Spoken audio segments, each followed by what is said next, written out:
On the same weekend, a white supremacist who was threatening to shoot up a Jewish community center in Ohio was arrested. There was one other white supremacist who was arrested, this time in Connecticut. Brandon Wagshaw is his name.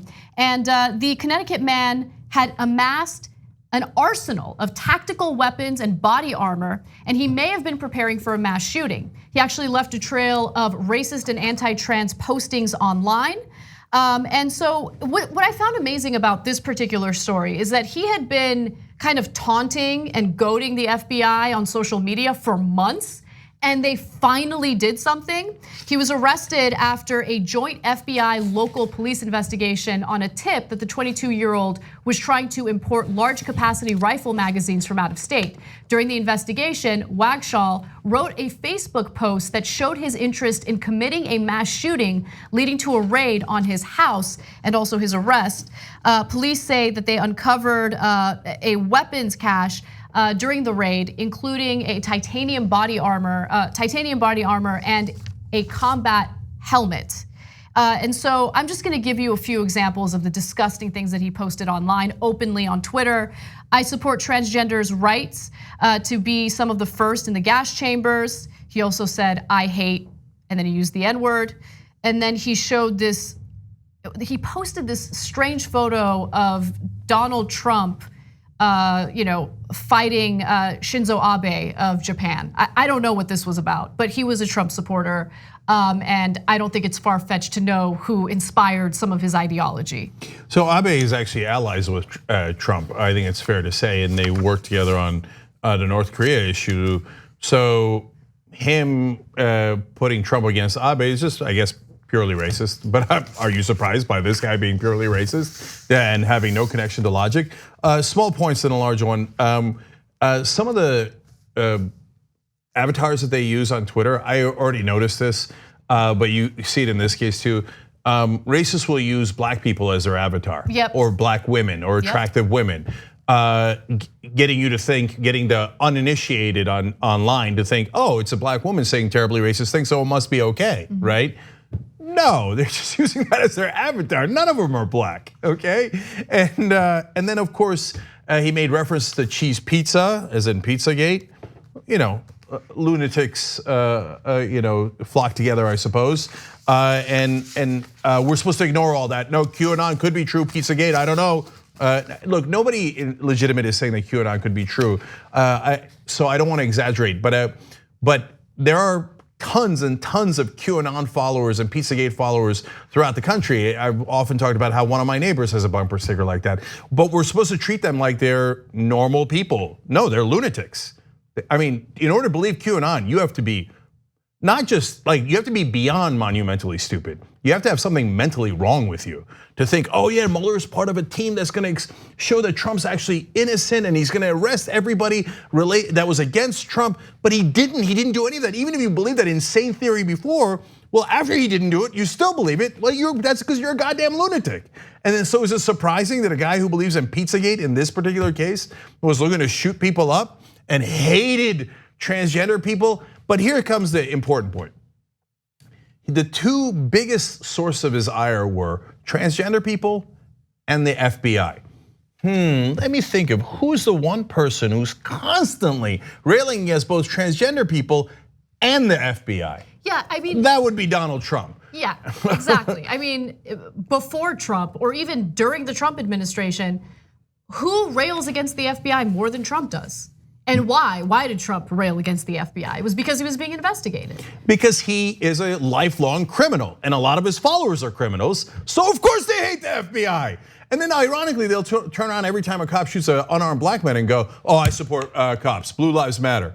Oh, law enforcement coming for me when I'm looking to murder everybody. Oh, goddamn FBI. Or in the case of Trump, oh, now they want to uphold the law when I've broken 18 different laws, obstruction of justice, campaign finance violations, let alone his entire fraudulent business history. He's like, I never work with law enforcement. I think anyone who does is a rat. Okay, we should make that illegal working with law enforcement. He's literally said these things. I'm paraphrasing, but you can look it up. He says, he's proud that he never worked with the FBI, nobody should. That's what Trump says. And now his followers amass weaponry and talk about how the FBI is so bad and you should go after them, and transgender people and Latinos and Muslims and Jews, they're all so terrible and somebody should do something about it, but don't worry, I got the weapons. Gee, I wonder who encouraged them. This is not a legitimate debate. It's obviously Trump. Anyone making it a debate is just doing political correctness. Well, is it Trump or is it Bernie Sanders, who's totally in favor of peace and in favor of every single one of those groups?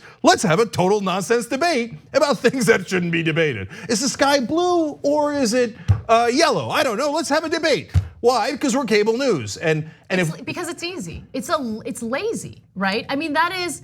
It doesn't take much work. It doesn't take much production values. It allows you to, make the case that you are an objective news organization, when in reality, they're rehashing the same nonsense debate that doesn't need to be relitigated. We know where the racists are. We know how they're inciting violence. We know what the ramifications of that is. I think what's way more important is for them to do their jobs and actually, put that question to rest, because we already know the answer, and focus on what needs to be done to save the country from all the violence that we're experiencing right now. Yeah, in this case, the Connecticut guy, of course, didn't leave you to guess. He is a huge fan of Donald Trump on social media. So there was absolutely no question about it.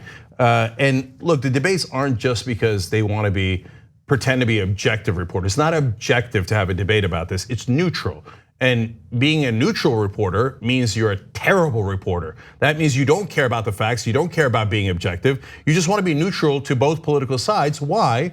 One of the reasons is access, of course. Another reason is, well, I don't want to offend any of my Republican viewers, so I'll lie on their behalf and pretend that it's neutral and even, and we can't quite tell if Donald Trump is encouraging people to do violence. I mean, look, the first person who told me about this, and she was so right, was Chelsea Manning, talking about stochastic terrorism. What Trump has done and what the right wing has done is they've turned their followers into ticking time bombs. All of them? Hell no, of course not. Look, about 35 to 40% of the country believes in Trump. They're not all ticking time bombs, they're not all extremists, but some portion of the right wing are extremists. And Trump has encouraged and encouraged and encouraged them. Oh, you're right to hate the transgender, you're right to hate the Muslims, and the Jews are always looking to renegotiate, and they're always running things, and et cetera, and the list goes on, and I can show you video clips for each of these instances from Donald Trump. So it's not a legitimate debate. The only reason that the mainstream media debates it is because they do political correctness, because God forbid they should offend Republicans, and so they cover up the truth and the reality, which is that they're. And the reality is scary. It's not one or two guys. There are ticking time bombs all across this country, all over the country. They have amassed weaponry. They go online and talking about how they want to hurt people in these different groups. Mm-hmm. Last thing is, I want to give a shout out to law enforcement. When we have the terrible training and too many people get shot by law enforcement in this country, we criticize them, but we are also a rare show that actually cares about the facts and give credit where credit is due, and we're not just one-sided in either direction. And here, the cops and law enforcement overall did a great job in catching two right-wing extremists before they actually killed anyone. So great credit to them for finding them and stopping them before someone got hurt. Thanks for watching this free clip of the Young Turks. Don't forget to become a TYT member today. For more exclusive content, join now at tyt.com/join.